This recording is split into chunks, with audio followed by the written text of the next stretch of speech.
Bapak Ibu guru hebat, perkenalkan nama saya Wiwi Setiasih, guru SDN Menurut Divisi 408. Saya adalah calon guru penggerak angkatan 7 dari Provinsi Jawa Timur. Saya didampingi oleh ibu pembimbing saya, yaitu Ibu Farida Asnani sebagai guru pengajar praktik dan Ibu Sri Rahayu sebagai fasilitator. Dalam video ini saya akan memaparkan aksi nyata saya tentang budaya positif di sekolah. Lahirkan profil pelajar Pancasila. Belajar, bergerak, berbagi untuk negeri. Kita menjalin kolaborasi. Belajar, bergerak, berbagi untuk negeri. Demi bakti pada Ibu Pertiwi.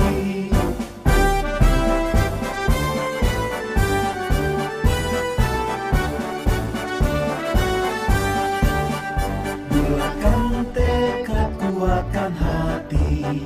Negeri ini memanggilmu kawan. Belajar, bergerak, berbagi untuk negeri.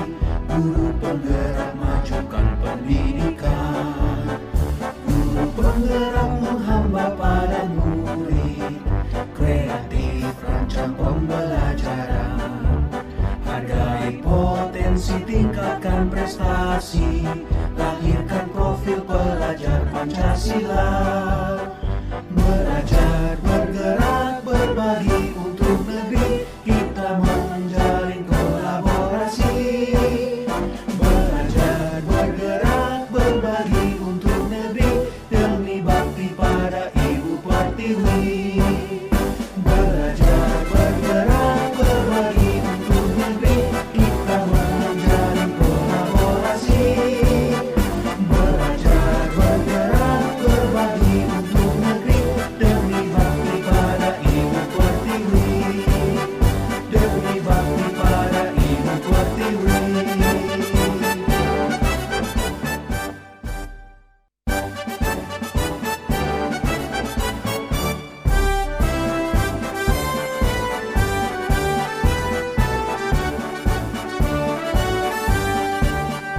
Bulatkan tekad, kuatkan hati.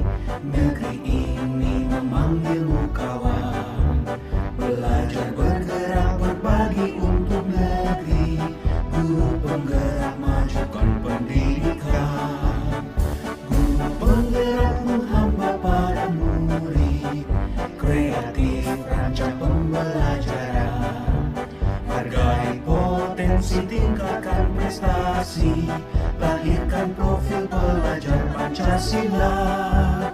Belajar, bergerak, berbagi untuk negeri. Kita menjalin kolaborasi.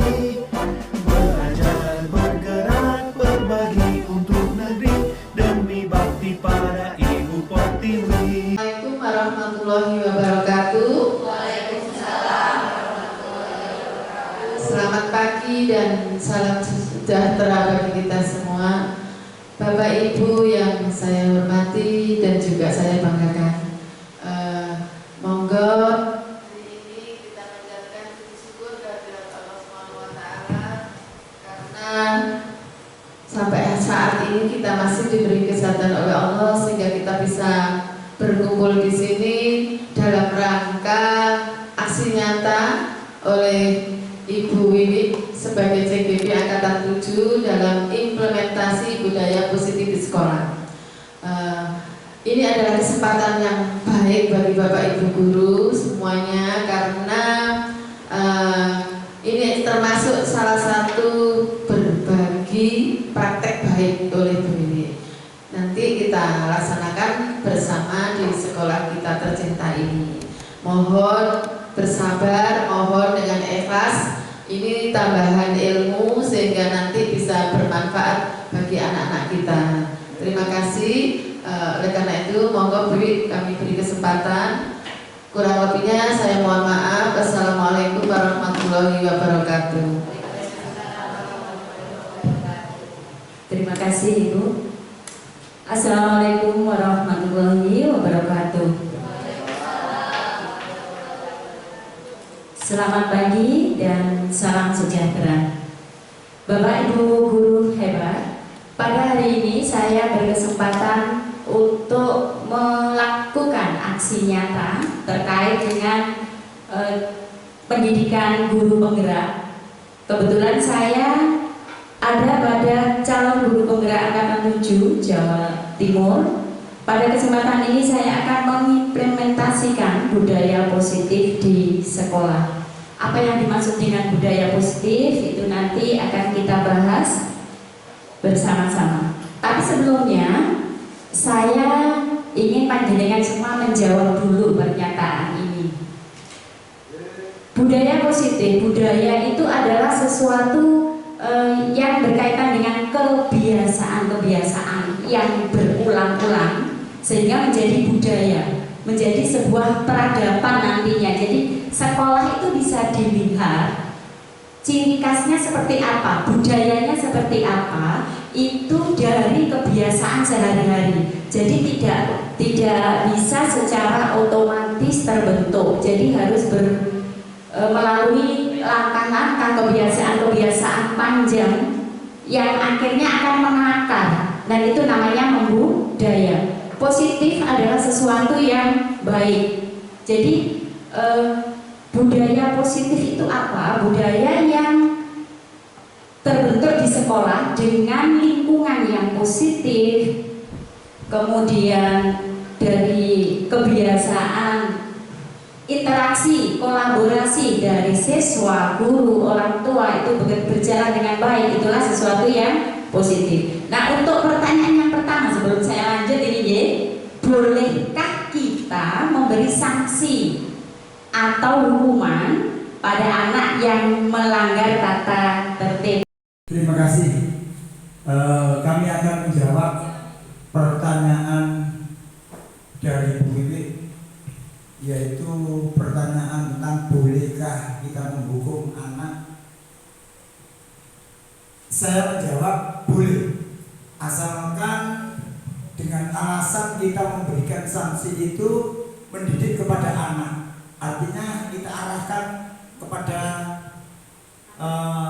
yang positif. Artinya mungkin kita menghukum dengan cara membersihkan lingkungan atau menyiram tanaman, sehingga hukuman kita itu secara tidak langsung kita akan mendidik pada anak, membiasakan tentang menyiram tanaman atau membersihkan lingkungan kita. Itu, terima kasih. Assalamualaikum warahmatullahi wabarakatuh. Waalaikumsalam. Terima kasih Pak Mahfud. Untuk selanjutnya satu lagi Bu, minta tolong. Bolehkah kita memberi sanksi? Coba untuk Ibu Lina. Terima kasih untuk kesempatannya Bu Lili. Menurut saya hukuman untuk anak yang melanggar tata tertib sekolah itu boleh, asal hukumannya sesuai dengan tata tertib yang sudah disepakati oleh sekolah. Jadi sekolah kan punya tata tertib sebelumnya yang sudah disepakati seperti itu dulu, dan hukumannya harus yang positif, Sesuai dan yang positif. Terima kasih Bu Lina, luar biasa. Saya tidak menjawab dulu untuk ini. Ada pada slide berikutnya untuk semuanya, tapi nanti jawabannya juga disimpan aja dulu. Jawab setuju atau tidak setuju. Apakah panjenengan setuju atau tidak setuju? Hukuman itu dapat mendisiplinkan anak. Menurut panjenengan, apakah hukuman itu dapat mendisiplinkan anak? Setuju? Setuju. Bahwa hukuman itu dapat mendisiplinkan anak. Mungkin ada yang berpendapat lain? Tidak ada. Berarti kita sepakat ini ya, bahwa hukuman dapat mendisiplinkan anak. Oke, berikutnya masih dengan jawaban yang sama, setuju atau tidak setuju bersama-sama ini. Pemberian hukuman dengan hal-hal positif seperti yang diungkap Pak Mahfud tadi, dengan menyiram tanaman atau anak disuruh membaca, menulis, hafalan, kadang seperti itu, apakah dapat membuat anak juga lebih disiplin? Setuju betul? Setuju. Pak Mahfud tadi kan memberi hukuman yang positif ya Pak Mahfud, agar tujuannya lebih disiplin. Ya, terima kasih untuk jawabannya, tapi kita simpan dulu ya Bapak Ibu ya. Kemudian yang terakhir ketiga. Setuju atau tidak setuju jawabannya? Memberi penghargaan itu dapat meningkatkan motivasi belajar anak. Setuju. Oke, terima kasih semuanya. Untuk pertanyaan yang kedua, berarti kalau tadi setuju, bolehkah? Nah ini saya minta pendapat satu-satu dulu ini. Kita memberi penghargaan kepada siswa. Oke, Bu Biba. Jika kita memberi penghargaan ke siswa, jawaban saya boleh, Bu. Boleh. Alasannya Ibu mungkin bisa disampaikan dengan Alasannya agar siswa itu lebih termotivasi untuk kedepannya. Ya, terima kasih Bu Biba. Satu lagi mungkin Bu Suja. Menurut saya untuk memberi penghargaan ke siswa itu boleh, karena untuk memberi siswa tersebut motivasi dan berharga bagi dia. Jadi anak itu merasa senang. Terima kasih jawaban yang luar biasa. Sekarang untuk semuanya ini, ketika mendengar kata disiplin, apa yang sebenarnya terbayang pada benak panjenengan semua? Disiplin itu apa sih? Ngeten ya? Ayo, disiplin itu berkaitan dengan kata-kata apa ngeten? Dengan melakukan kegiatan tepat waktu sesuai dengan aturan-peraturan yang ada di sekolah maupun yang ada di rumah. Terima kasih. Jawaban yang luar biasa. Terima kasih untuk Bu Endah. Mungkin ada satu lagi jawaban? Oh, Bu Nani. Terima kasih, Bu Iwi. Ketika mendengar kata disiplin, yang terbayang dari benak saya adalah rasa ketaatan. Rasa ketaatan pada peraturan. Meskipun tidak ada yang mengawasi, orang ataupun murid itu tetap bisa melakukan peraturan tersebut, seperti itu. Terima kasih. Intinya tanpa ada pengawasan dia sudah membudaya. Berarti ini sudah membudaya jadi disiplinnya. Nah sekarang pertanyaannya, bagaimana membangun budaya itu Bu Ani dari dalam diri siswa tanpa tekanan guru, tanpa pengawasan. Tadi dia sudah bisa secara mandiri melakukan itu. Nah ini yang kita bahas hari ini. Nah ini tadi yang dari Bu Endang, bahwa disiplin itu ada kaitannya dengan tata tertib, kemudian peraturan. Kadang-kadang tadi ada hukuman yang Pak Mahfud boleh asalkan dengan hukuman yang positif. Ini berarti ada hukuman dan ada kepatuhan, ada teratur, dan kemudian menjadi tertib. Tetapi dalam budaya kita pada dasarnya, makna kata disiplin itu dimaknai menjadi sesuatu yang dilakukan oleh seseorang, oleh guru pada orang lain, yaitu siswa, untuk mendapatkan kepatuhan. Maksudnya agar siswa itu patuh. Kita menerapkan disiplin tujuannya agar siswa itu patuh. Nah, kadang dalam prakteknya, ketika kita menginginkan orang untuk patuh, untuk taat, itu kadang siswa merasa tidak nyaman. Nah ini yang mungkin dari kita merasa bahwa ya nggak apa-apa kan, itu nanti agar terbiasa baik. Karena tadi ya Pak Mahfud ya, dengan memberi hukuman positif diharapkan dia akan besok lagi ya aku akan lebih baik. Tapi dorongan-dorongan itu ketika anak merasa tidak nyaman, sebenarnya dia melakukan itu dengan ikhlas atau terpaksa? Terpaksa. Nah kalau dengan terpaksa, Bapak Ibu, kita saja sebagai guru kalau melakukan sesuatu dengan terpaksa, itu kira-kira bisa dalam jangka panjang atau hanya sementara? Sementara. Setuju ya? Bahwa kalau anak merasa tidak nyaman, dia hanya melakukan sementara. Karena apa? Ketika dia sudah merasa tidak butuh dengan kita, dia ya sudah, aku kan tidak butuh lagi gitu. Mungkin rasanya tidak nyaman itu anak itu karena takut pada gurunya. Terus di sini dia mungkin menurut karena memang dia punya kebutuhan dasarnya bahwa dia masih butuh guru itu gitu. Nah nanti ketika dia sudah tidak membutuhkan yang dia inginkan, kemudian dia akan tidak patuh lagi. Nah ini tadi yang dimaksud oleh Bu Ani. Jadi bagaimana membentuk anak disiplin tapi tanpa ini tadi tekanan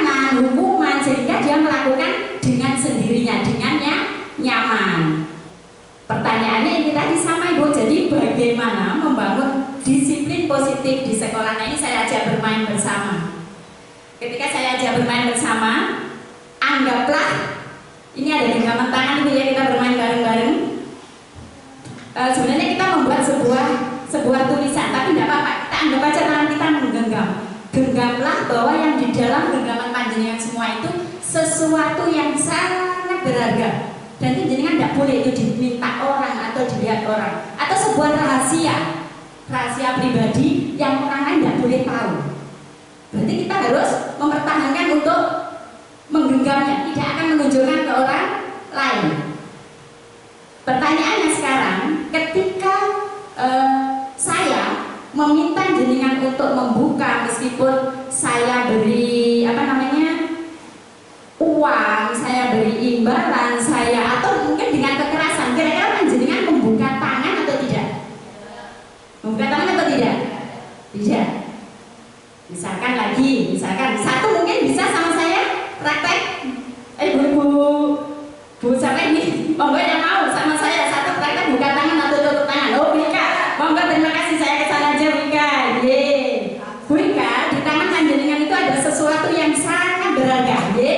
Nah, apakah jenengan akan membuka nanti ketika saya memintanya? Nanti coba Bu Wika, saya minta jenengan buka apa yang ada di dalam genggaman jenengan itu. Dibuka atau tidak? Dibuka atau tidak? Sesuatu yang menurut jenengan paling berharga, kira-kira ditunjukkan ke saya atau tidak? Oh tidak. Saya kasih ini uang. Udah Bu, tak kasih 1 juta. Saya ingin tahu. Udah mau juga kasih 1 juta. Atau begini, Bu, nanti jenengan nggak mau buka karena saya sudah ngasih uang nggak mau ya. Saya tak ingin lihat itu. Saya begini Bu, ide Bu Ika, kalau kamu nggak mau, aku punya rahasia, nanti rahasiamu tak buka, gimana? Oh silakan, berarti tetap nggak mau intinya ya? Mau tidak? Oh tidak mau. Terima kasih. Tepuk tangan untuk Bu Ika, itu tadi permainannya. Terima kasih. Intinya begini Bapak Ibu, ketika kita tadi mau membuka tangan atau tidak, itu sebenarnya yang kontrol siapa? Diri kita sendiri. Aku mau membuka, karena saya mau membukanya. Aku tetap nggak mau buka, tetap saya pertahankan. Nah inilah yang terjadi pada anak-anak. Ketika dia nurut sama kita, kemungkinan tadi karena itu tadi ada kebutuhan dasar yang dia mungkin masih butuh gurunya, masih tunduk. Nah ketika dia sudah merasa itu kan mau begini kok ya sudah ya, dia tidak akan nurut lagi gitu ya. Ada dalam teori kontrol atau teori pilihan yang dikembangkan oleh Dr. William Glasser. Karena pada dasarnya kita itu sering berilusi. Ilusi itu apa? Beranggapan bahwa guru itu bisa mengontrol murid. Untuk yang nomor 1, kita sering beranggapan bahwa kita sebagai seorang guru itu bahwa kita itu bisa mengontrol murid. Padahal dari praktek tadi ketika kita bermain mengepalkan tangan, kalau jenengan tidak mau buka, kan juga saya nggak bisa memaksa. Sama dengan murid, kalau dia sudah disuruh sama kita, dia bilang tidak mau, sudah, itu hak dia. Karena itu pilihannya. Jadi kadang meskipun kita dengan kekerasan, dengan apa, mungkin dia akan nurut. Nah itu tadi karena takut, karena butuh. Nah, betul, itu nanti berkaitan dengan kebutuhan dasar. Anak-anak mungkin dia mau membuka tangan karena pada dasarnya menurut teori kontrol semua perilaku manusia itu memiliki tujuan, entah itu perilaku baik atau perilaku jelek. Jadi semua orang melakukan itu semua pasti ada alasannya. Betul tidak? Betul. Aku mau gini, tapi kadang menurut kita itu seperti itu, dia punya alasan. Mungkin siswa kita juga sama. Kenapa dia terlambat? Berarti kan dia juga punya alasan. Bukan kita yang harus besok begini, tanpa kita mengetahui, tanpa kita menanyakan apa alasannya. Kalau tidak ditanya, apakah besok akan terbentuk dia betul seperti tadi dihukum, dihukum. Apakah dia besok akan datang lebih pagi? Kalau alasannya apa kita tidak tahu.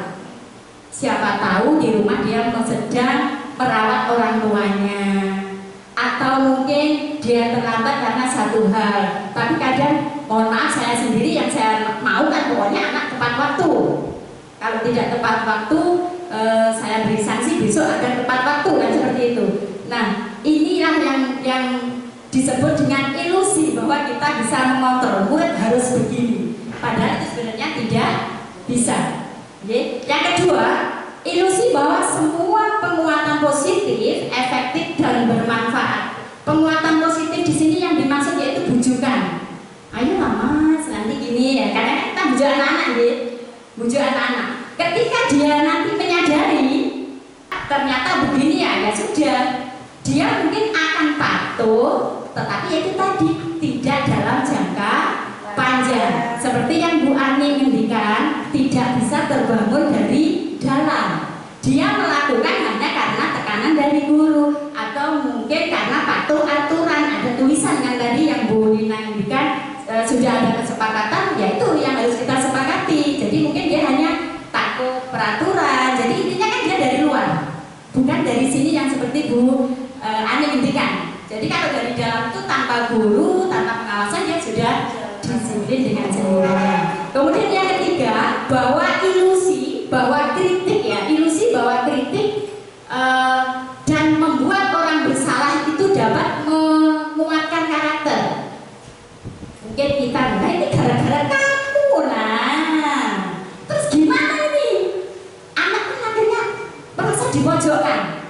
Kalau kita sering menyalahkan anak, oh dari balak-balik itu karena kamu, itu kita sudah membangun pemikiran negatif pada anak. Dia berpikir pasti aku salah gitu. Oh berarti orang itu kalau salah bisa dimarahi, dia itu akan terbentuk.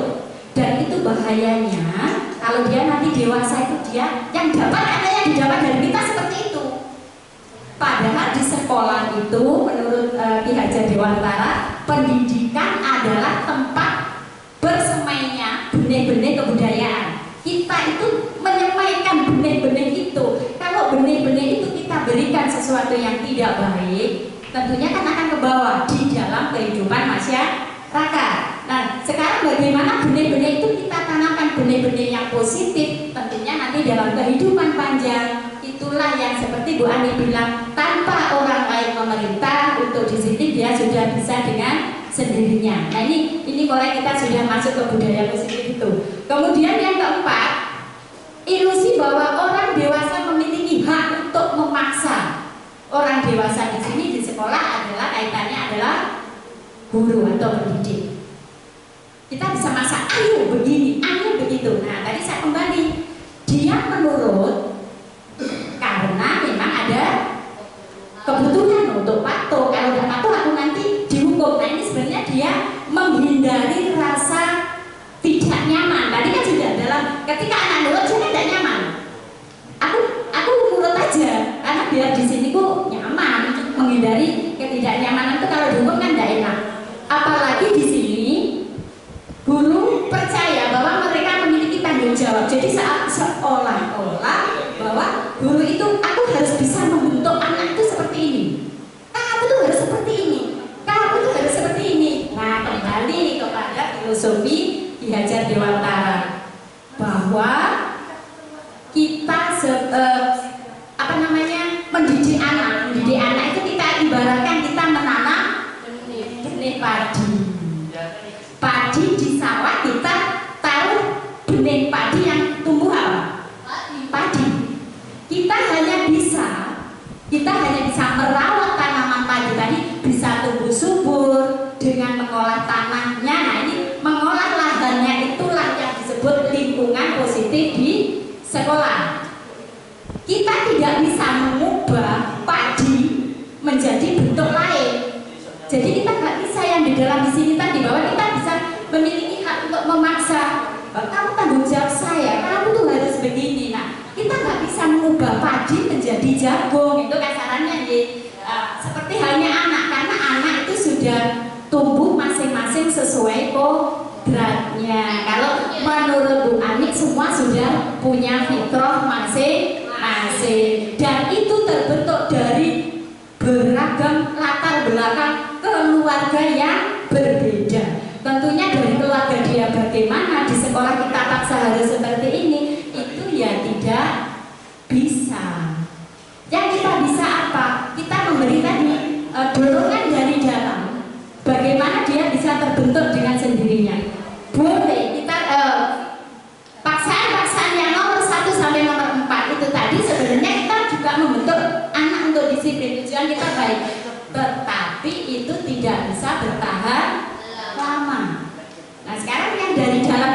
bagaimana?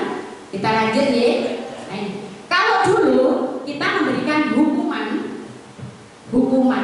kepada anak, di sini apa sih perbedaan hukuman dengan konsekuensi? Nah, yang dimaksud Bu Lina tadi itu sudah konsekuensi, yaitu anak melakukan sudah harus sesuai dengan aturan yang disepakati, itu konsekuensi. Misalnya kita di dalam tata tertib itu sudah menulis anak misalkan telah datang 10 menit, kita skor 10 menit misalkan. Jadi gantinya dia tadi datang 10 menit terlambat, dia pulang 10 menit untuk menyelesaikan. Misalkan itu kesepakatannya. Nah, itu konsekuensi. Hukuman itu antara yang anak lakukan dengan yang kita berikan itu tidak ada sangkut pautnya, tidak berhubungan. Contoh, Pak Abun, Mama Abun, ada anak terlambat, dia kan terlambat nih, tapi kita suruh menyiram. Apa hubungannya terlambat dengan menyiram? Sampai sini paham ya? Nah, kalau kita memberi konsekuensi, ini lebih apa namanya? Anak itu lebih bisa menerima. Tetapi kalau kita memberi hukuman, itu anak merasa bahwa sesuatu yang menyakitkan itu aku satu telat aku mesti dihukum gitu. Jadi dia merasa yang menyakitkan mesti terjadi pada diri saya. Tapi kalau konsekuensi, anak kita lebih istilahnya lebih damai. Anak tahu iya bu saya salah. Itu sudah mulai terbentuk dari sini. Iya saya salah, berarti saya harus melakukan sesuai kesepakatan. Itu namanya konsekuensi. Kemudian bawahnya membuat anak sakit dalam artian sakit fisik, kadang tidak sengaja mungkin kita karena jengkel ya, tidak terasa mungkin kita menyakiti anak, dan juga sakit hati karena mungkin kita lupa ketika memarahi anak itu di depan teman-temannya, dia malu. Ketika malu inilah dia tuh menyimpan, tapi di sini rasa sakit itu dia tidak berani, kan dia tidak berdaya. Dia hanya simpan aja. Itu nanti takutnya di hari merasa, ketika dia merasa dia sudah tidak tergantung pada kita, itu meledak. Nah, meledak itu bahayanya kalau di luar. Kalau di sekolah mungkin masih ada kontrol guru, tapi kalau sudah di luar ini yang kasihan ya. Kemudian konsekuensi itu membuat anak merasa tidak nyaman, tapi hanya dalam jangka pendek. Tadi misalkan telat, kemudian kamu karena terlambat 10 menit berarti nanti pulangnya harus molor 10 menit ya sesuai kesepakatan sekolah. Itu dia tidak nyamannya kan hanya sebentar. Tetapi kalau hukuman ini dalam jangka waktu lama, karena kita sudah anak itu menyimpan di sini takutnya akan menjadi sebuah dendam pada gurunya. Ini kalau SD mungkin tidak terjadi, yang biasa terjadi itu pada siswa kelas besar. Makanya kan ada seorang siswa yang kurang ajar. Nah, itu kita tidak bisa langsung ngejudge anak, anak begini. Nah, mungkin dia melakukan karena ada alasannya. Mungkin dia pernah dipermalukan di depan temannya karena dia sudah besar, makanya melawan. Nah, mungkin di siswa kita yang SD, anak-anak yang nurut aja gitu, karena dia merasa bahwa dia nggak mungkin kan sama gurunya itu. Kemudian ketika kita ada hukuman, anak itu akan membenci kedisiplinan. Dia malah benci akhirnya, disuruh sini, gitu. Malah akhirnya itu melawan, ya karena dia merasa terpaksa, kan dipaksa, jadi dia tidak suka.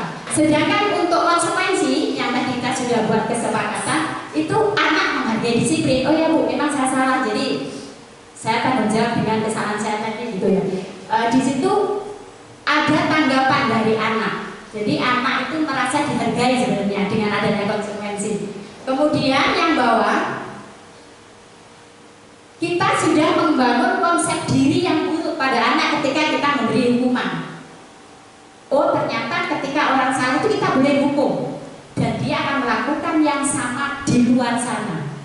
Karena itu di sekolah yang dia dapat seperti itu tertanam dalam diri anak. Oh aku ini salah oleh dijewer oleh guruku, berarti di luar sana ketika dia sudah berkuasa saya juga boleh seperti itu. Kemudian pada konsekuensi itu konsep dirinya baik karena dia tanggung jawab. Oh iya bu saya salah, saya ini ya, itu kan lebih damai ya. Jadi dia merasa lebih baik. Kemudian anak belajar menyembunyikan kesalahan dari hukuman. Maksudnya apa? Dia akan bohong. Enggak bu gini nih.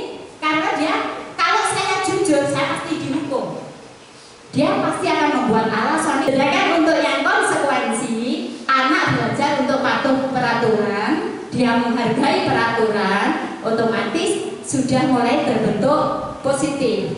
Kemudian untuk yang bawahnya, paling bawah ya, ketika dihukum anak merasa marah, merasa bersalah, dipermalukan, dan merasa tidak dihargai. Tidak dihargai itu biasanya kita itu tidak mendengarkan alasannya.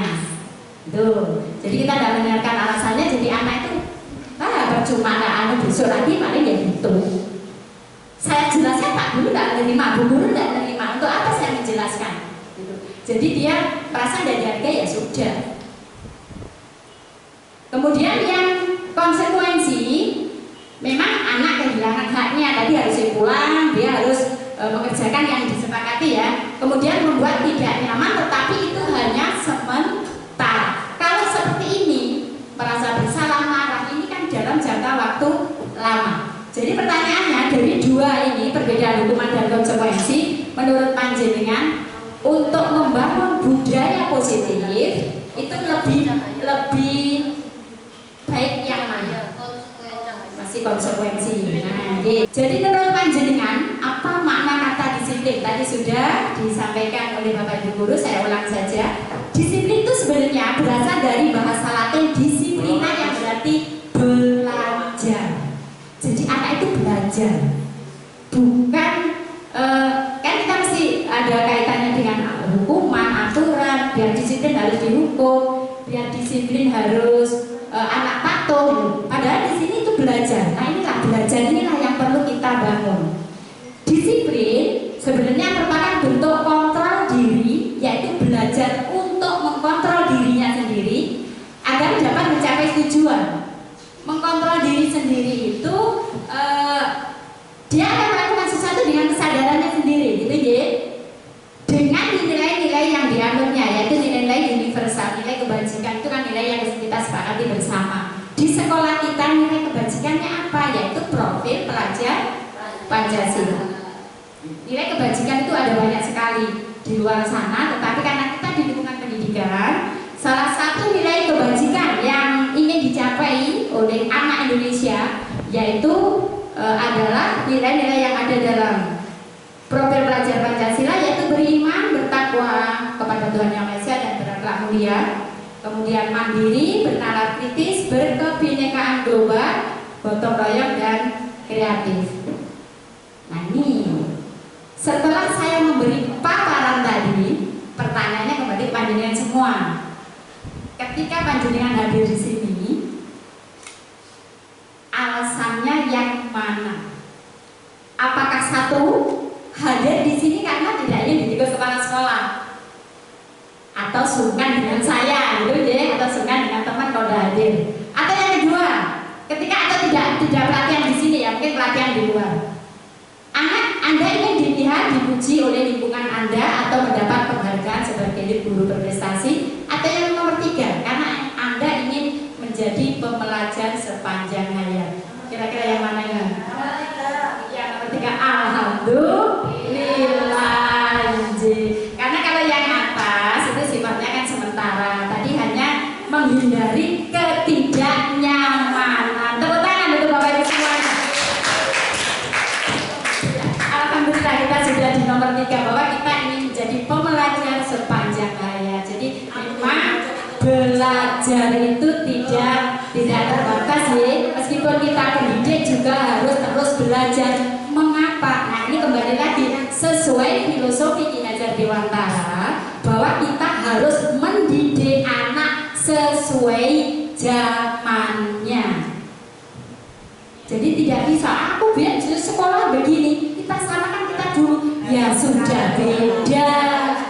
Makanya anak nggak nurut dong, zamannya sudah beda. Kalau kita disuruh kembali ke belakang, kita saja sebagai guru kita mendorong anak untuk maju. Kenapa ketika mendidik kita menyuruh anak ke masa lalu kita? Jadi kalau kita yang nomor 3 menjadi pembelajar sepanjang hayat, tentunya ya kita harus selalu mengupgrade diri dengan belajar mengikuti perkembangan zaman biar tidak ketinggalan dengan anak-anak sekarang sudah hebat nih. Saya kadang yang belum bisa malah anak-anak sudah bisa tanya apa itu, oh ini dapat ilmu dari anak-anak. Tidak apa-apa. Memang sekarang sekarang bukan guru itu sebagai, kalau dulu mungkin kita satu-satunya sebenarnya matur nuwun Bu Nani. Guru, kalau dulu kita guru merasa yang paling ini kita memberikan semua ilmu kita ke anak, dikuasaikan semua. Itu adalah pembelajaran yang berpusat pada guru, dan sekarang pembelajaran itu harus berpusat pada murid atau pada siswa. Kita hargai siswa kita, anak-anak itu luar biasa, kita kasih kesempatan. Nah inilah yang membangun pengetahuan itu dari diri anak. Kalau kita kumulasi harus begini-begini, anak mungkin bosan dan malah tidak bisa masuk. Ini juga berkaitan dengan disiplin, kaitannya dengan menciptakan lingkungan positif di kelas. Bagaimana memberikan pelajaran kepada anak itu dengan menggali potensi dari dalam diri anak. Jadi kenapa ini balik lagi kaitannya dengan filosofi dihajar, bahwa kita sebagai pendidik itu hanya sebagai pamong, ngomong saja. Nah kita hanya ngomong dalam tanaman tadi kita hanya merawat. Jadi kalau ada anaknya seperti ini, kita lihat, oh dia pandainya gini ya, kita hanya ngarahkan bagaimana dia mencapai maksimal. Tapi kita tidak bisa nyuruh anak harus begini, atau semua anak harus menguasai semua materi yang kita berikan. Cukuplah kita memberikan semuanya, tetapi setelah itu kita berikan kita gali potensi anak itu sebenarnya dia ke depannya apa yang bisa membuat dia menjadi pegangan hidupnya, itu yang penting. Contoh ya Pak, untuk anak murid-murid kita yang berkebutuhan khusus, kita kan tidak mungkin memberikan semua materi. Kita cari dari anak kita yang istimewa itu, dia punya kelebihan apa. Itulah yang kita berikan agar dia nanti memiliki keahlian itu yang bisa menjadi pegangan hidupnya. Contoh mungkin kita di lingkungan sini kan dekat dengan pasar ya, Surabaya. Mungkin anak-anak kita yang seperti itu, oh dia ternyata di matematika pintar. Atau yang anak khusus ini dia yang saya khususkan, ternyata dia pintar di matematika. Berarti kita, berarti dia bisa jualan. Kita arahkan sampai dia bisa mandiri di situ. Yang ilmu yang lain ya tetap kita berikan, tetapi satu itu tuh yang kita tonjolkan sampai dia bisa mandiri. Nah itu contohnya. Jadi kita tidak bisa memaksakan semua ilmu itu dikuasai anak. Inilah yang disebut merdeka belajar. Jadi pangapunten, merdeka itu bukan berarti kita membiarkan anak merdeka ya sakarepe. Mboten. Merdeka di sini kita tetap sebagai guru memberikan semua kewajiban kita ya, memberikan ilmu kepada murid, membangun pengetahuan murid, kemudian mencari bakat anak, kemudian potensi apa yang dia bisa. Itu tugas kita malah sebenarnya lebih berat di dalam merdeka belajar ini, karena kita berusaha menumbuhkan mana sih anak ini bisanya apa. Itu yang kita gali. Merdeka di sini dimaksudkan bahwa anak kita sudah memberikan pengetahuan, tetapi nanti anak akan mendalami satu yang memang dia punya bakat di situ, punya potensi di situ. Jadi tidak semua kita menuntut, tidak semua kita menuntut anak itu harus 100. Kalau dia memang mau kemampuannya seperti itu ya sudah. Tidak kita paksa, karena dia nanti akan merasa tidak nyaman, takutnya malah seperti itu.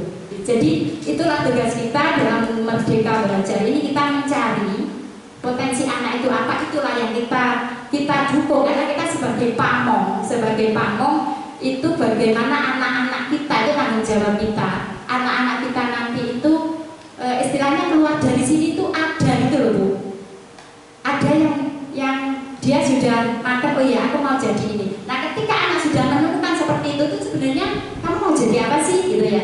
Aku mau begini Bu. Kalau sudah terbentuk, itu nanti akan seperti yang Bu Ani ketikkan. Dari dalam dirinya dia akan berlaku seperti yang dia inginkan. Karena ketika saya seperti ini guruku dan hukum, oh iya Bu, itu dia sudah merasa senang. Nah itulah membangun disiplin yang dari dalam. Kalau dia sudah senang, aku ingin seperti itu, dia akan melakukannya dengan senang hati. Tapi kalau semua dipaksa harus begini, anak sudah frustasi, malah tidak jadi apapun. Satu aja dia tidak akan menguasai. Yang kita harapkan dia harus semua baik, karena ya itu tadi hanya sementara. Ketika dia tidak betul sudah tidak mau, ya sudah malah tidak dapat apa-apa. Itulah tadi yang saya maksud, karena semua itu tadi adalah berkaitan dengan teori perilaku manusia. Teori perilaku manusia, teori motivasi. Ketika orang melakukan sesuatu itu kan ada motivasi dari sini ya. Itu ada 3 tingkatannya. Yang pertama yaitu untuk menghindari ketidaknyamanan atau hukuman. Kemudian yang kedua tadi ya, yang berkaitan dengan penghargaan. Nah, ini yang kita bahas sekarang. Untuk mendapatkan imbalan. Jadi dia mau melakukan karena ada iming-iming imbalan. Ayo anak-anak, siapa nanti yang dapat 100 saya kasih hadiah. Nah, ini adalah motivasi dari luar juga. Dia mau melakukan karena tertarik dengan iming-iming tadi. Kemudian yang ketiga, motivasi yang ketiga yaitu untuk menghargai diri sendiri. Aku mau jadi seperti apa ya? Nah, tadi yang sudah saya bahas bersama. Kalau dia sudah menemukan, guru menggali diri anak. Oh, ternyata saya cocok di sini Bu. Aku ingin jadi ini Bu. Dengan sendirinya dia akan berjalan ke sana. Itu motivasinya dari dalam. Dan motivasi yang terbangun dari dalam sesuai Bu Ani ngendikan, itulah yang akan berlaku dalam jangka panjang. Yang kedua imbalan. Nah ini, kamu nanti kalau saya beri imbalan nih, ketika dia tidak butuh kan berarti tidak melakukan. Paling sih menang yaitu ibu wis males Pak. Karena dia sudah merasa kalah duluan anak yang lain. Ayo nanti yang nilainya 100 ulangan 100 saya kasih hadiah. Paling 10 anak yang ibu kasih. Tapi yang anak sudah merasa dari awal macam nggak iso, ya semakin down, semakin dia merasa jauh. Itu yang tidak boleh kita tanamkan. Kalau dia dari awal sudah pesimis, bagaimana mau melangkah? Jadi tugas kita itu meskipun dia tidak bisa ya kita hargai, memang dia soalnya gitu. Kodratnya dari kodrat anaknya dia mampunya memang sudah sampai di situ. Kita tidak bisa maksa tadi. Dihukum oleh penghargaan. Sebenarnya ibu apa sih yang dimaksud oleh dihukum oleh penghargaan? Penghargaan itu sebenarnya menghukum kita. Penghargaan itu sebenarnya menghukum kita. Contoh, ketika kita mendapatkan penghargaan sebagai guru berprestasi, gitu ya. Berarti kita kan harus selalu berusaha. Tapi namanya manusia, kadang itu kan juga ada saat-saat kita itu lelah atau bagaimana dan tidak sesuai yang diharapkan teman-teman. Kalau berprestasi mesti kita bergerak gitu ya. Dia sesuatu yang dia kerjakan selalu baik, di atas standar. Ketika dia turun, guru prestasi kok telat, gitu ya. Itu ketika dia merasa itu sudah sebagai hukuman. Ketika dia mau mengejar, nah kita kan nggak tahu telatnya karena apa. Nah itu sebagai hukuman. Sama dengan anak. Ketika kita memberi anak, oh inilah sesuai yang terbaik di kelas kita. Ketika dia nanti melakukan satu saja kesalahan, dia diolok-olok temannya, itu bagi dia adalah sebuah hukuman karena dia harus dituntut untuk baik. Jadi tidak dari dalam, karena dia takut menghindari tidak nyaman. Saya diejek teman, mungkin kalau saya tidak baik saya akan diejek, seperti itu. Yang kedua, penghargaan mengurangi ketepatan. Contoh, kita saja ketika mau pulang, ayo anak-anak yang cepetan jawab pulang dulu. Yang cepetan jawab pulang dulu. Iso jawab, gak iso jawab, yang penting aku angkat tangan tanpa mikirkan jawabannya. Berarti kan mengurangi ketepatan. Pokoknya jawab krungu kancaku iya wis melu. Gitu. Tapi di dalamnya dia tidak murni itu keluar dari pengetahuan dia. Kadang ketika jawab kan ada anak sudah nyelotok dulu ya. Nah dia ambil jawaban itu. Yang penting aku angkat tangan. Salah bener nanti. Nah inilah yang itu akan mengurangi ketepatan. Penghargaan tidak efektif. Kenapa tidak efektif? Ketika anak butuh penghargaan, ketika dia masih butuh itu mungkin dia melakukan. Yang tidak contoh ini, ayo mas kalau nanti dapat 100 tak kasih uang, 100 tak kasih uang dari mama ini. Satu hari Allah aku nggak belajar pun aku minta dikasih kok. Kan berarti sudah tidak butuh uang, mak aku minta beli itu kan dikasih. Berarti dia tidak butuh penghargaan itu lagi, tidak butuh ini lagi, dia tidak akan mau melakukan. Ini ya, jadi bahannya penghargaan tadi. Kemudian penghargaan merusak hubungan. Ketika anak ada, yaitu tadi perlombaan yang paling gampang yang tadi saya ulang nih. Siapa yang bisa jawab ulang dulu. Padahal itu tadi jawaban temannya sampainya. Itu tadi loh, saya bukan dari yang jawab. Kita mungkin kurang jeli. Ketika anak tangan itu yang duluan tangan itu kadang-kadang kita tidak jeli ya. Nah itu kita salah menjawab anak. Anak kan gitu, itu loh padahal aku tadi juga jawab bu. Terus dia menirukan jawaban saya. Ketika ini tadi yang mendapat penghargaan, yang satunya kan perasaan tidak enak. Dan ini dari dua anak ini aja sudah timbul hubungan yang tidak baik. Atau tadi ini yang kita beri predikat dia siswa terbaik. Padahal anak itu tadi tahu dia itu loh nyontek, dia itu loh tanya, ya kan? Tuh mana loh bu tanya, ambil jawaban saya satu, tanya satu. Itu yang saya dengar dari curhatan anak-anak. Nah itu kalau kita memberikan penghargaan pada siswa terbaik, itu bahayanya, yaitu tadi merusak hubungan dengan temannya. Karena yang dia hasil terbaiknya dia itu mungkin dia tidak murni gitu ya. Jadi penghargaan itu bisa merusak hubungan siswa dengan siswa anak dengan temannya, karena merasa tidak adil. Penghargaan menurunkan kualitas. Pokoknya maco.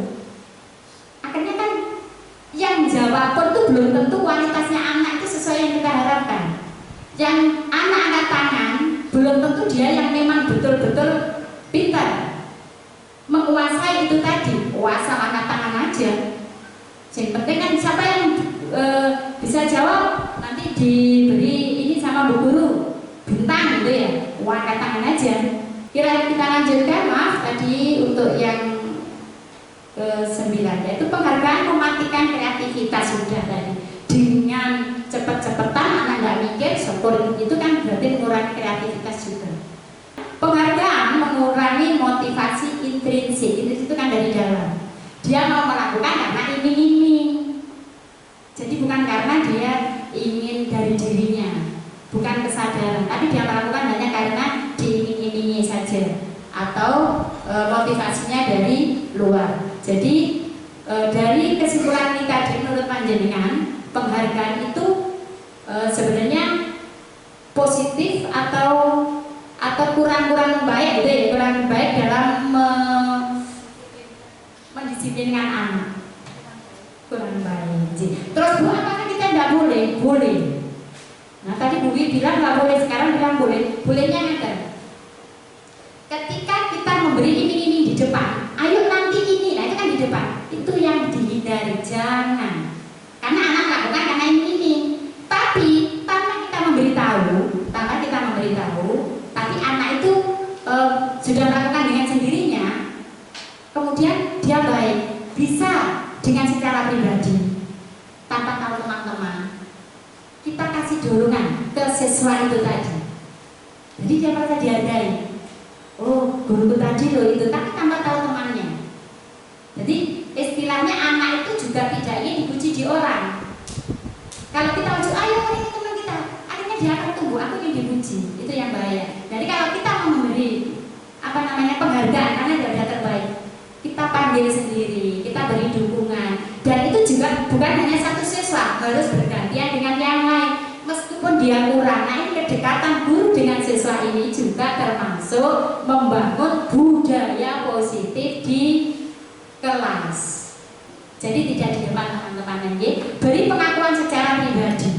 Wah, aku tadi di sekolah sama buku ini mah, mungkin dia cerita ke mamanya, dipanggil kata buku, aku tuh pinter loh di sini. Itu dia kan merasa bangga, dihargai, tapi tidak di depan teman-temannya. Beri pengakuan kepada siswa secara bergantian. Jadi istilahnya adil, tidak hanya yang pinter saja. Beri pengakuan secara konsisten, dan yang paling penting bahwa fokus pada proses bukan hasilnya.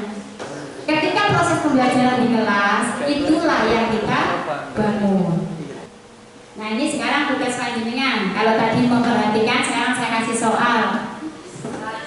Soal yang pertama. Nah, ketika tindakan guru anak disuruh mencatat 100 kali dalam buku, saya tidak akan terlambat lagi tulis. Menurut panjenengan itu hukuman apa konsekuensi? Hukuman. Kemudian yang kedua, saya ulang lagi, lari mengelilingi lapangan karena terlambat dari sekolah. Hukuman. Wes, anak sudah mau datang itu saja sudah alhamdulillah. Sampai sekolah sih dihukum. Bagaimana besok dia berubah baik? Nah, kemudian yang ketiga sama ini, murid diminta push up kalau nggak pakai masker. Apa hubungannya push up sama masker? Kalau tidak ada hubungan, itu hukuman. Tetapi kalau ada sangkut pautnya, itu adalah konsekuensi. Menggantikan kertas temennya karena dia tadi udah coret-coret. Loh, Bu, kertas saya loh dicoret-coret sama ini Budi misalkan. Budi diminta untuk mengganti. Nah, itu menurut panjenengan, ketika guru, tindakan guru menyuruh anak tadi mengganti kertasnya, itu hukuman atau konsekuensi? Konsekuensi dari tindakan dia. Jadi anak tahu, oh saya salah, jadi saya harus mengganti. Itu ada hubungannya. Jadi ini adalah konsekuensi. Jadi anak menyadari, oh iya saya salah, gitu ya. Kemudian bawahnya, membersihkan tumpahan air di meja karena tersenggol pada saat belajar. Konsekuensi, kan berhubungan karena tadi dia yang nyenggol, dia yang melupakan, ya dia bertanggung jawab. Konsekuensi ini kita lebih mengajarkan anak untuk bertanggung jawab. Jadi bukan melakukan karena dia takut.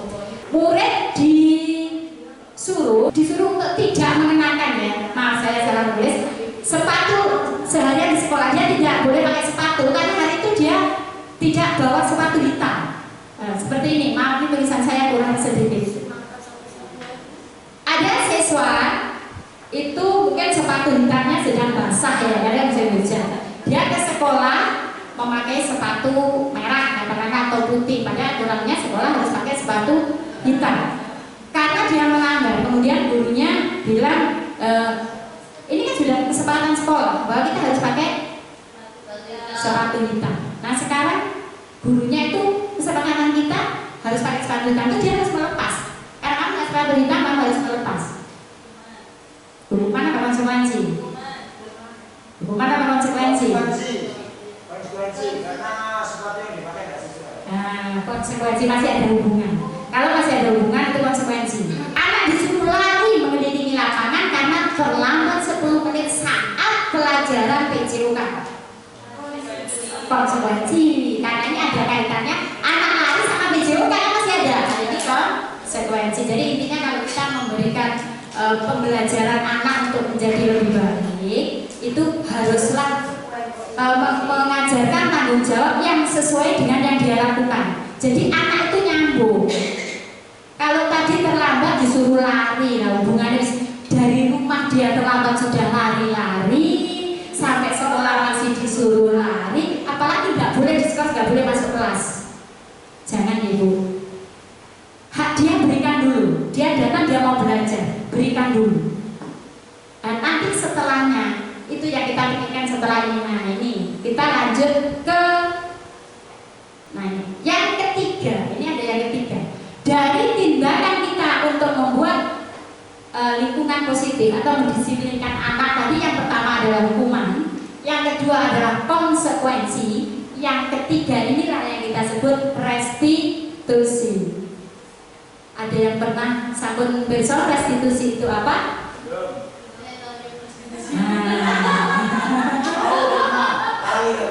Restitusi. Anak bisa kembali pada kelompok mereka. buat maksudnya kembali kepada kelompok mereka itu ketika anak tadi itu katakanlah kalau hukuman kan kita permalukan, kita hukum itu ketika dia mau kembali ke teman-temannya itu dia masih merasa minder, dia apa ya sulit untuk dekat dengan teman-teman. Makanya anak yang sering kita beri hukuman biasanya dia tidak bisa berbaur baik dengan kawan-kawannya. Ada yang menarik diri, justru ada yang dia mau melampiaskan kemarahannya ke teman. Ada yang menarik diri dia malah diam gitu ya. Tapi ada yang malah lebih nakal karena di sininya udah males, jadi dia udah marah, jadi dia akan melampiaskan ke teman-teman. Tetapi dengan restitusi ini yaitu menciptakan kondisi bagi murid untuk memperbaiki kesalahan mereka sehingga mereka bisa kembali pada kelompok mereka dengan karakter yang lebih kuat. Seperti apa sih ini contoh kata ibu restitusi itu jelasnya ini kata.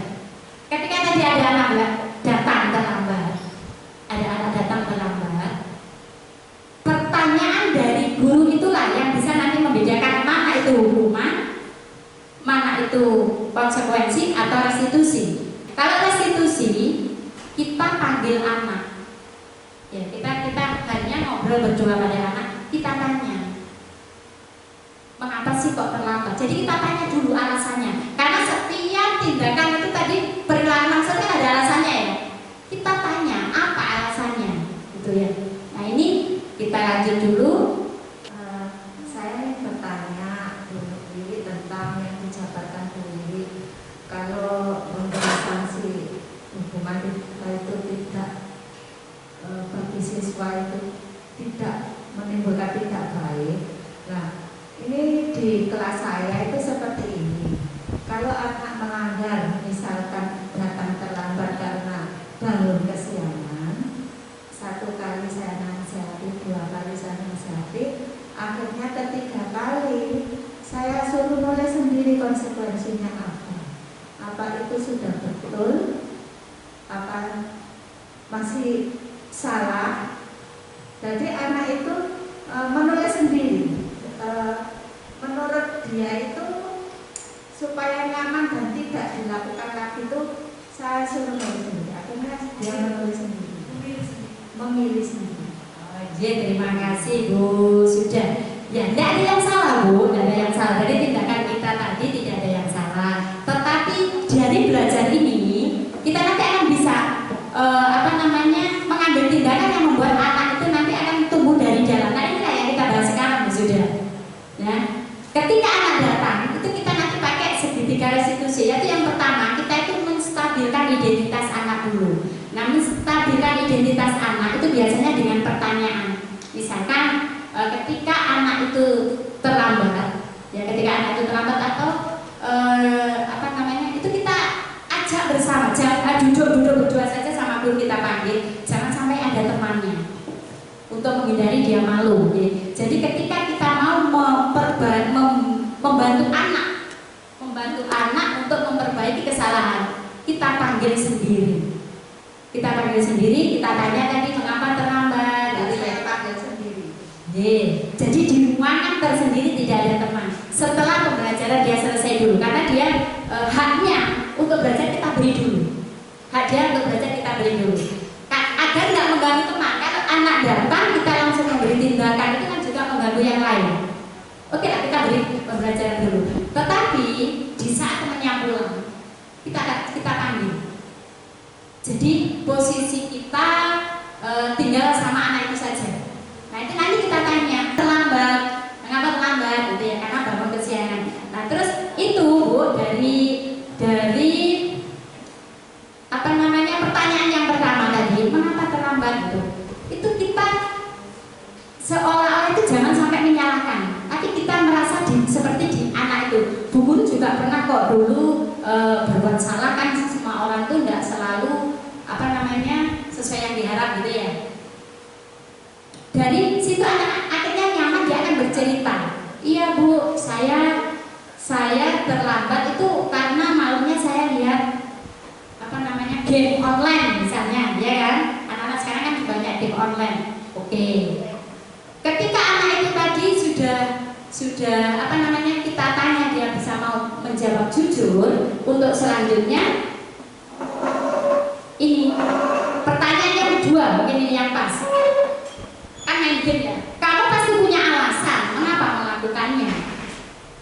Jadi alasanmu apa sih kamu main game terus gitu. Jadi seakan-akan itu kita ngobrol, jadi biar dia nyaman untuk bercerita. Kalau dari awal dia sudah merasa mau dihukum, dia akan menghindar terus, tidak akan nyambung. Dan itu kita tidak bisa menemukan dari dalamnya anak atau sadar gitu loh untuk memperbaiki kesalahan. Kamu pasti punya alasan mengapa melakukan itu. Terus, iya bu, soalnya kan main game itu gini. Nah kita lagi sama, apakah itu penting bagi kamu? Main game itu menurut kamu penting ya gitu. Jadi kita sudah mulai. Dia akhirnya yang penting yang mana? Ketika sekolahnya atau itu gitu ya. Itu sebenarnya guru semua kan sudah apa ya? Ketika sering memanggil itu dengan bahasa-bahasa yang tidak harus sama. Tapi intinya itu begini.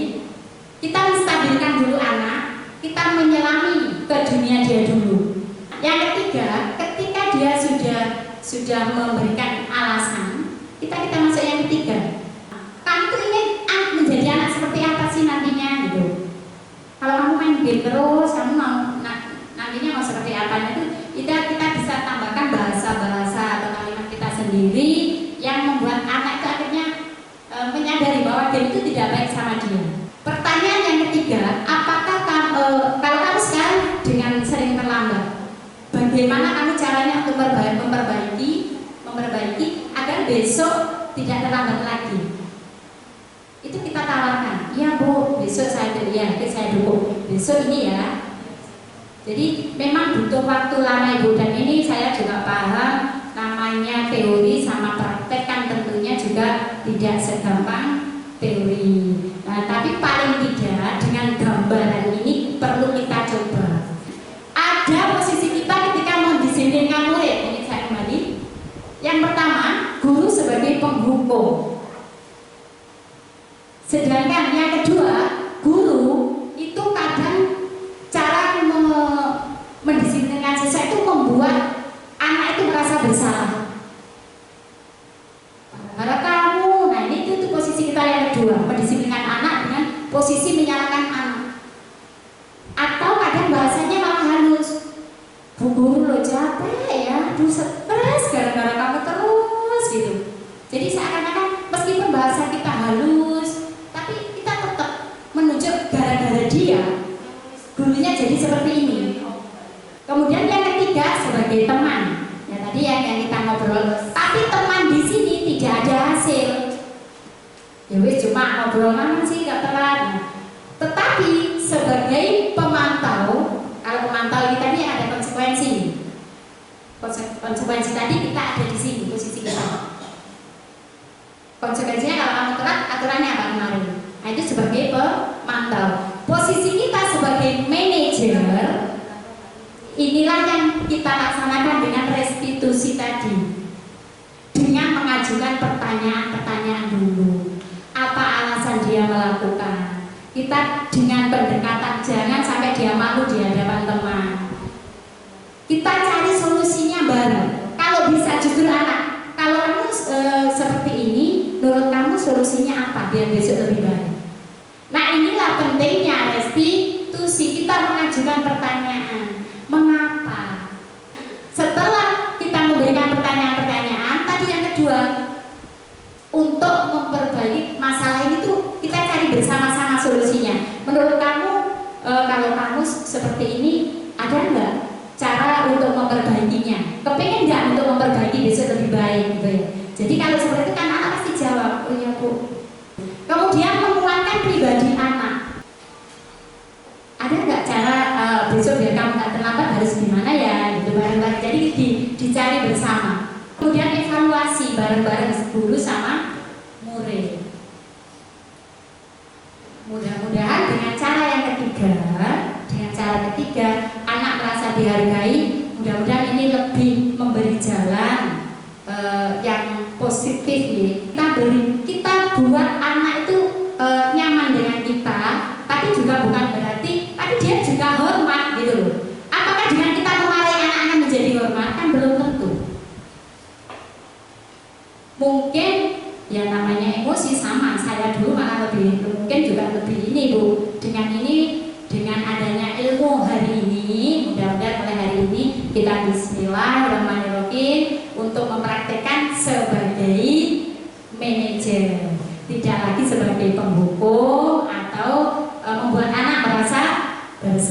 insya Allah, insya Allah, amin. Nah, kenapa? Karena dalam menciptakan budaya positif itu kan harus tumbuh di lingkungan yang positif. Lingkungan positif tercipta apabila hubungan antara guru murid itu baik, harmonis. Kalau hubungannya setiap hari sudah dimarah-marah, sudah istilahnya, berarti kita kan membangun anak, membentak orang boleh, hukum orang boleh. Untuk perubahan ini perlu kita coba. Apakah dibaca semua ini, Bu? Betul, nanti di mawon. Monggo, Bu, yang barangkali ada pertanyaan. Terima kasih Bu Wiwi atas kesempatannya. Yang mau saya tanyakan, Bu Wiwi, kadang kita kan mau menciptakan budaya seperti Bu Wiwi sampaikan tadi. Kita sebisa mungkin kepada siswa itu seperti teman sendiri, maksudnya gimana ya? Menciptakan keakraban pada teman kepada siswa seperti teman lainnya, teman lainnya. Tapi kadang itu ada siswa itu yang kebablasan, maksudnya kayak lama gitu. Nah, bagaimana sikap kita sebagai guru menghadapi seperti itu? Nah, itu berarti kita kembali ke posisi kita tadi. Kalau panjenengan sebagai teman berarti hanya berhenti di posisi yang sebagai teman ketika saja, tidak mencari solusinya, hanya didekati aja. Tapi solusinya untuk membangun dia yang tadi di pertanyaan tadi, sebagai manajer itu yang di pertanyaan banyak tadi. Ketika kita sudah teman, sudah baik, baru kita langkah selanjutnya untuk ke posisi manajer. Kamu ingin jadi lebih baik nggak dari sekarang? Jadi kita mulai melangkah naik sedikit. Terus apa yang kamu lakukan untuk memperbaiki kesalahanmu tadi? Apa yang kamu lakukan agar kamu lebih baik ya? Gitu. Ayo bisa guru bantu. Jadi memang saya ini pendidikan itu memang bukan hanya terjadi di sekolah saja. Nah, pengaruhnya kita sudah berusaha positif istilahnya membangun lingkungan positif, tetapi di rumah tidak mendukung. Nah, inilah yang lanjut ke materi berikutnya, yaitu bahwa budaya positif itu harus dibangun dengan adanya kolaborasi antara murid, guru, kemudian tenaga pendidikan di sekolah, dan orang tua serta masyarakat. Ketika kita anak seperti itu, ya kita konsultasikan ke orang tua. Tetapi kalau kita sering dengan restitusi tadi kan menghargai, kita mendengarkan pendapatnya. Oh iya ya, aku diperhatikan guru. Paling tidak itu mengubah sedikit, meskipun tidak semua yang teori itu berhasil 100%. Paling tidak dengan yang kita lakukan sebagai posisi penghukum atau bersalah, paling tidak ini kan juga kita sendiri di hati merasa nyaman. Kalau kita setelah menghukum, apakah kita juga nyaman? Mungkin pribon. Tapi kalau kita berusaha dengan tadi yang restitusi, paling tidak dia merasa sebagai sahabat, kita tidak nyalakan. Mudah-mudahan istilahnya rasa sakitnya itu tidak sesakit ketika kita menghukum atau membuat dia merasa bersalah. Ingatan ya. Konten pertanyaan malih. Terima kasih Bu Wiwi kesempatannya. Ada satu hal menarik yang saya garis bawahi dan ingin saya tanyakan, yaitu mengenai sebuah konsekuensi. Contohnya tadi tentang sepatu yang dilepas. Jadi karena anak melanggar kesepakatan bahwa jika kita sekolah harus memakai sepatu berwarna hitam, suatu saat seorang anak ini memakai sepatu warna putih, sehingga konsekuensinya harus 1 hari penuh di sekolah dengan tidak memakai sepatu. Pertanyaannya, kadang-kadang namanya anak itu suka sesuatu yang tidak kita pikirkan, di luar dari pemikiran orang dewasa. Saya suka tidak pakai sepatu malah di dalam kelas itu. Apabila sebuah konsekuensi itu dianggap nyaman oleh anak peserta didik, sehingga mereka itu membuat motivasi, wah menit gawe mana sepatu ini, sehingga aku akan nyeker di dalam kelas dalam 1 hari. Apa yang harus kita lakukan, Bu Wiwi? Terima kasih. Matur nuwun. Nah, itu tadi kebutuhan ya. Berarti ini kita kembali ke 5 kebutuhan dasar. Saya cari dulu. Memang harus bolak-balik sesuai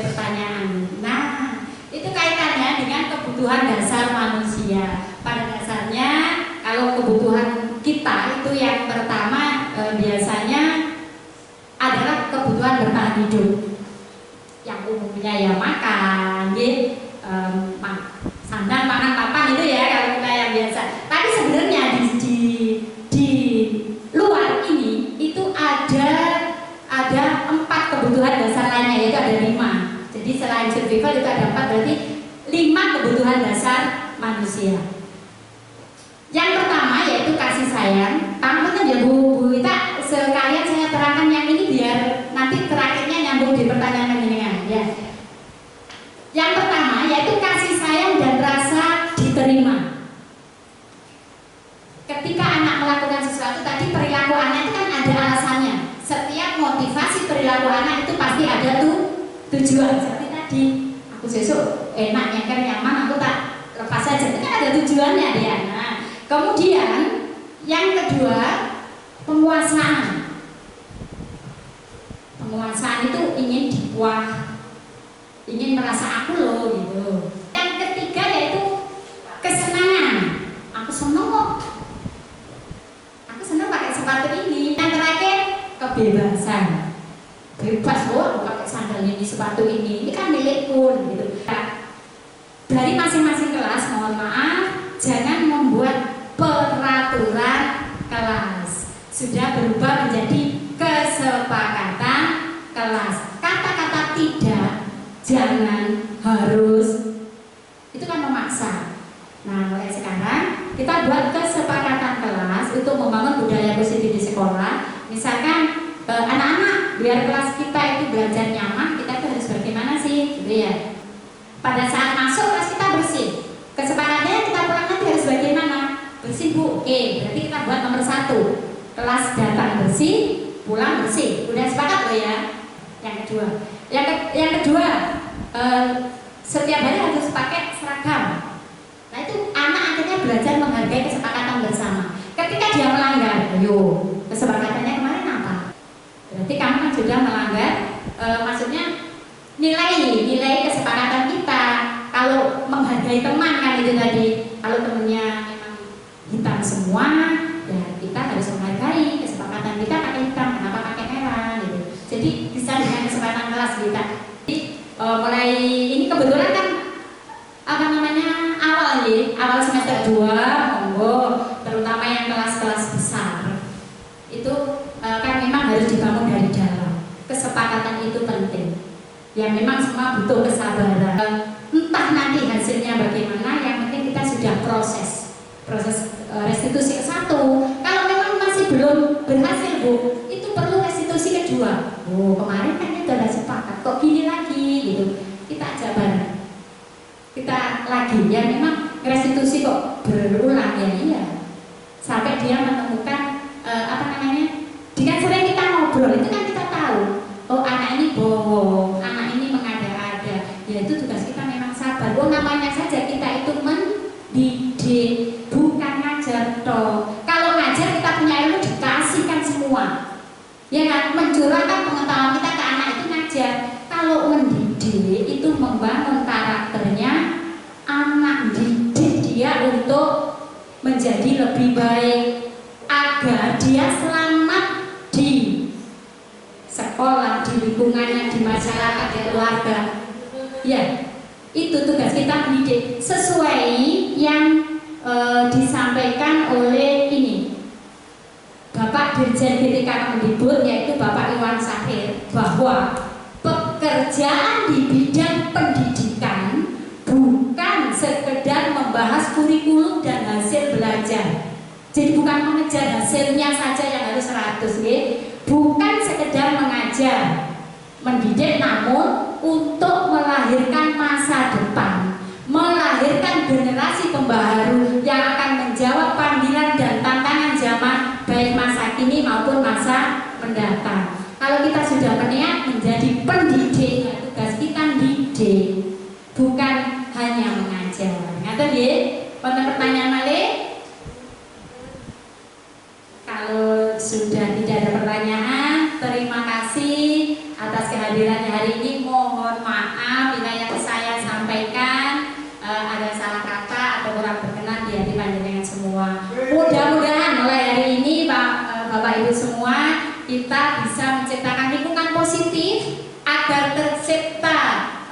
generasi-generasi yang juga berpikiran positif, yang nantinya di dalam masyarakat sana anak-anak itu juga akan bisa mempengaruhi yang lain untuk berbuat yang baik juga. Terima kasih. Assalamualaikum warahmatullahi wabarakatuh.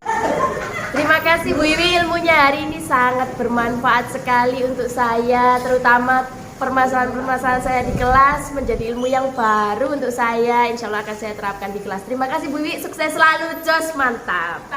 Lihat kamera tuh.